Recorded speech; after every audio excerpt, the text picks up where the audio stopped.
প্রথম ম্যাচে বড় পরীক্ষা আর্জেন্টিনার সামনে। দুর্বল জায়গায় আঘাত করতে প্রস্তুত আলজেরিয়া। আবারও কি হতাশা দিয়েই শুরু মেসিদের বিশ্বকাপ? ম্যাচের আগে আর্জেন্টিনার সবচেয়ে বড় দুশ্চিন্তার নাম ডিফেন্স। ইনজুরিতে অভিজ্ঞ নিকোলাস তালিয়াফিকোর প্রথম ম্যাচ অনিশ্চিত। লেফট ব্যাকে খেলাতে হতে পারে ফাকুন্দো মেদিনাকে। স্বাভাবিক লেফট ব্যাক না হওয়ায় ডিফেন্সিভ পজিশনিং কিংবা উইং সামলানোর ক্ষেত্রে চাপ পড়তে পারে তার ওপর। রাইট ব্যাক নাহুয়েল মোলিনা এবং সেন্টার ব্যাক ক্রিস্টিয়ান রোমেরো সবে সুস্থ হয়েছেন। প্রথম ম্যাচে মাঠে নামলেও ডিফেন্সের দুর্গ কতটা মজবুত করতে পারবেন তা নিয়ে প্রশ্ন থেকেই যায়।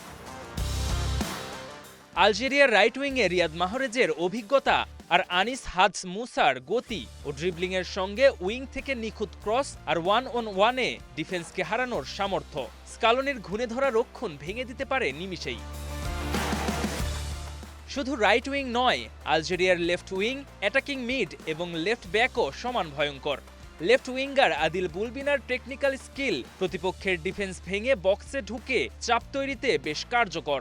লেফট ব্যাকে রায়ান আইত নুরি ও ফরওয়ার্ড মোহামেদ আমৌরির গতি চ্যালেঞ্জে ফেলতে পারে লিসান্দ্রো ওতামেন্দিদের।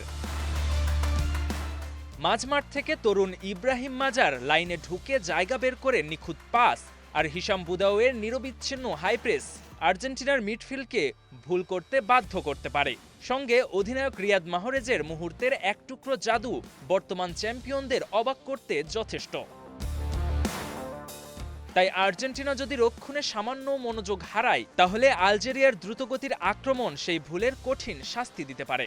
বিশ্ব চ্যাম্পিয়নদের প্রথম পরীক্ষার সবচেয়ে বড় চ্যালেঞ্জ দেয় নিজেদের ডিফেন্সকে অটুট রাখা।